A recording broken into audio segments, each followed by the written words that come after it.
Hello दोस्तों, welcome my YouTube channel Raj news में आपका स्वागत है। दोस्तों, आज हम बात करने वाले हैं आउटसोर्स कर्मी और संविदा कर्मी, ठेका कर्मी और जिनके लिए नियतिकरण की नियमित करने की जो योजना शुरू करी गई है सरकार द्वारा, उसके बारे में संपूर्ण जानकारी इस वीडियो के माध्यम से जानने वाले हैं। आपके लिए बहुत ही इंपॉर्टेंट वीडियो होने वाला है। दोस्तों, हम जानने वाले हैं आउटसोर्स संविदा कर्मियों के नियमितीकरण है उसकी घोषणा है, उसके बारे में क्या बदलाव किए गए हैं।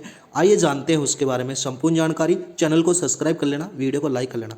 चलो दोस्तों, आगे हम जानते हैं। जो आउटसोर्स कर्मी, हाल ही में भारत सरकार ने आउटसोर्स कर्मी एवं संविदा कर्मियों के नियमितकरण पर एक महत्वपूर्ण घोषणा की है। इस घोषणा से लाखों कर्मचारियों के लिए उम्मीद की किरण लेकर आई है, जो लंबे समय से अपनी नौकरी की सुरक्षा और बेहतर कार्य में परिस्थितियों की मांग रख रहे थे।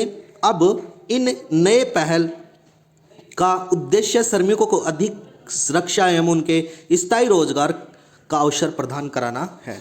यानी कि अब इस योजना में स्थायी रोजगार देने की समूह स्टार्ट किया गया है भारत सरकार। यह कदम भारत में श्रम बाजार के एक बड़ा बदलाव किया जाता है। आउटसोर्सिंग और संविदा पर काम करने वाले कर्मचारियों को अब तक कई चुनौतियों का सामना करना पड़ता था, जैसे कम वेतन, कम सुविधाएं और नौकरी की अनिश्चितता। इन नियमों के तहत इन कर्मचारियों को नियमित कर्मचारियों के समान लाभ, सुरक्षा मिलने की उम्मीद नहीं थी या मिलती नहीं थी।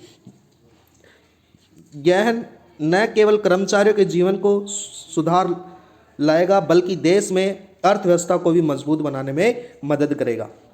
दोस्तों, जो इस योजना का संक्षिप्त विवरण है वो जान लेते हैं। इसकी जानकारी और विवरण समझ लेते हैं। आउटसोर्स कर्मियों को नियमित करने की योजना है। जी दोस्तों, यह योजना क्या है? आउटसोर्स कर्मचारी संविदा, आउटसोर्स संविदा कर्मचारियों को नियमित करना। दूसरा है लक्षित समूह, यानी कि आउटसोर्स और संविदा पर काम करने वाले कर्मचारी। दोस्तों, मुख्य उद्देश्य क्या है सरकार का? कर्मचारियों को स्थायी रोजगार, बेहतर सुविधा प्रदान कराना है। लाभार्थी लगभग 50 लाख आउटसोर्स एवं संविदा कर्मचारी हैं। और जो कार्यवन एजेंसी है श्रम एवं रोजगार मंत्रालय के लिए, और इस योजना की अवधि थी जो है 5 वर्ष, यानी कि 2024 से 2029 तक यह योजना शुरू करी जाएगी। 24 से शुरू कर दी गई है। 1 जनवरी से लगभग इसके रिजल्ट आना स्टार्ट हो जाएंगे, 1 जनवरी 2025 से। बजट अलॉटमेंट में 10 करोड़ की नियुक्ति दी है सरकार ने, 10,000 करोड़ की। दोस्तों, आवेदन प्रक्रिया ऑनलाइन पोर्टल के माध्यम से है।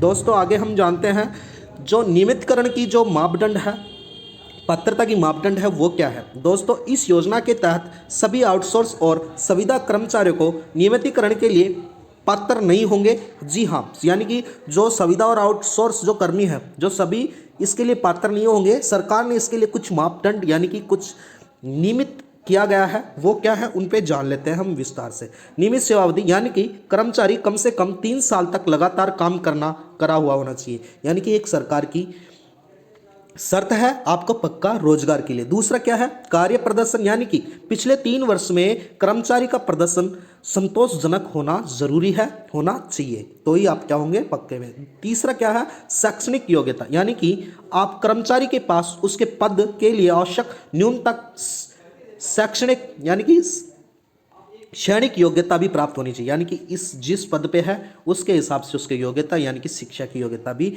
होनी चाहिए। आयु में क्या रखा है सरकार ने? आयु सीमा क्या है? कर्मचारियों की आयु को नियमितीकरण यानी कि नियमितकरण में 50 वर्ष से कम होना जरूरी है। स्वास्थ्य मापदंड, यानी कि कर्मचारी का शारीरिक एवं मानसिक रूप से स्वस्थ होना भी जरूरी है, तो ही आपको पक्कों में किया जाएगा। उसके बाद में नियमितकरण आपको नियमित किया जाएगा। इसकी प्रक्रिया के चरण क्या है? नियमित करने की जो प्रक्रिया है, नियमितीकरण की प्रक्रिया है, वो क्या है उसके बारे में हम जान लेते हैं। दोस्तों, जिसमें हम फर्स्ट लेंगे आवेदन जमा कराना, यानी कि पात्र कर्मचारियों के लिए एक आवेदन पोस्टल पर अपना आवेदन जमा कराना होगा। दस्तावेज सत्यापन, यदि सभी जमा कराए गए दस्तावेज का सत्यापन होना भी जरूरी है। और जो कार्य प्रदर्शन है उसका मूल्यांकन है, पिछले 3 वर्ष कार्य प्रदर्शन का मूल्यांकन होना जरूरी है। साक्षरता में चयनित उम्मीदवार के पास एक साक्षरता होनी जरूरी है। और स्वास्थ्य जांच, यानी अंतिम चरण से पहले ही एक मेडिकल स्टेट किया हुआ जरूरी है। यानी कि नियुक्ति पत्र की जानकारी सफल उम्मीदवारों के लिए नियमित कर्मचारी के रूप में नियुक्ति पत्र भी होना जरूरी है। दोस्तों उसके बाद में क्या लाभ होंगे, नियमितकरण के क्या लाभ होने वाले हैं कर्मचारियों को, वो भी हम जान लेते हैं। फर्स्ट है हमारा नौकरी सुविधा, यानी कि स्थायी नौकरी की गारंटी मिल जाएगी। दूसरा क्या है, बेहतर वेतन, नियमित कर्मचारियों को समान वेतन और समान भत्ता मिलने वाला है। और जो सामाजिक सुरक्षा है जिसमें पेंशन, ग्रेजुएटी और अन्य सेवानियुक्त लाभ भी मिलेंगे। स्वास्थ्य सुविधा, सरकार ने स्वास्थ्य बीमा योजना को भी शामिल किया गया है। और कैरियर विकास के लिए जो है पदोन्नति एवं कैरियर विकास की बेहतर अवसर मिलेगा। छुट्टियों में नियमित कर्मचारियों को समान छुट्टियों का भी लाभ। योजना का प्रभाव क्या है, रोजगार, यानी कि लगभग 50 लाख कर्मचारियों को स्थायी रोजगार मिलने वाला है। और जो आर्थिक सुधार, नियमित आय में कर्मचारियों को कर शक्ति बढ़ेगी और आर्थिक व्यवस्था भी शक्ति से बढ़ेगी। सामाजिक सुरक्षा, यानी कि कर्मचारियों के और उनके परिवार के लिए बेहतर सामाजिक सुरक्षा भी मिलेगी। दोस्तों जो योजना का कार्यान्वयन है वो किस प्रकार से है, इसमें पहला चरण होगा, यानी कि इस किन किन चरणों में होने वाली है। पहले चरण में 2024-25 में योजना का घोषणा और जागरूकता अभियान होगा।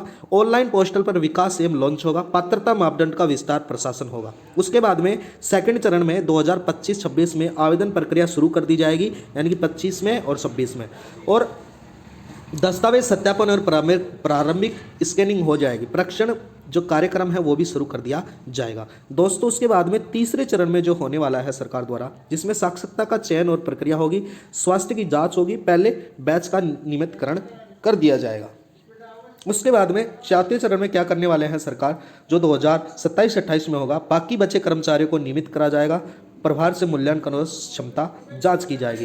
पांचवें चरण में इस योजना का पूर्ण कल्याण, पूरी योजना हो जाएगी 28 में 29 में सबको, यानी कि जिनको जैसे 50 लाख लोग हैं उस हिसाब से लंबी अवधि के सैनिक तैयार कर दिए जाएंगे। इस लेख से हमारे को इस वीडियो के माध्यम से ये समझ आता है कि उद्देश्य में हालांकि हमें सटीक जानकारी प्रदान करने की प्रक्रिया दी है, आपको प्रयास किया है, फिर भी सरकार की नीति एवं योजना का बदलाव हो सकता है। लेकिन इस लेख से कई जानकारी पूरी तरीके से सत्य नहीं है और वास्तव में नियम और प्रक्रिया आपको भिन्न भिन्न हो सकती हैं। सरकार इन्हें चेंज करती रहती है। कृपया आप इस कार्रवाई से पहले अपने आधिकारिक स्रोतों से जांच करें और सटीक जानकारी प्राप्त करें। और यह योजना तभी घोषणा तक की जाएगी कि वास्तव में कल्याणकारी है, कितना समय लगेगा, वो सारी चीज़ें सरकार से संपर्क करें। व्यक्तित्व की स्थिति की जानकारी सटीक जानकारी आप प्राप्त करें। वीडियो में बनने के लिए धन्यवाद। आपको वीडियो समझ आया होगा। हमारी इसी प्रकार से रोज़ नई वीडियो आती रहती है। धन्यवाद।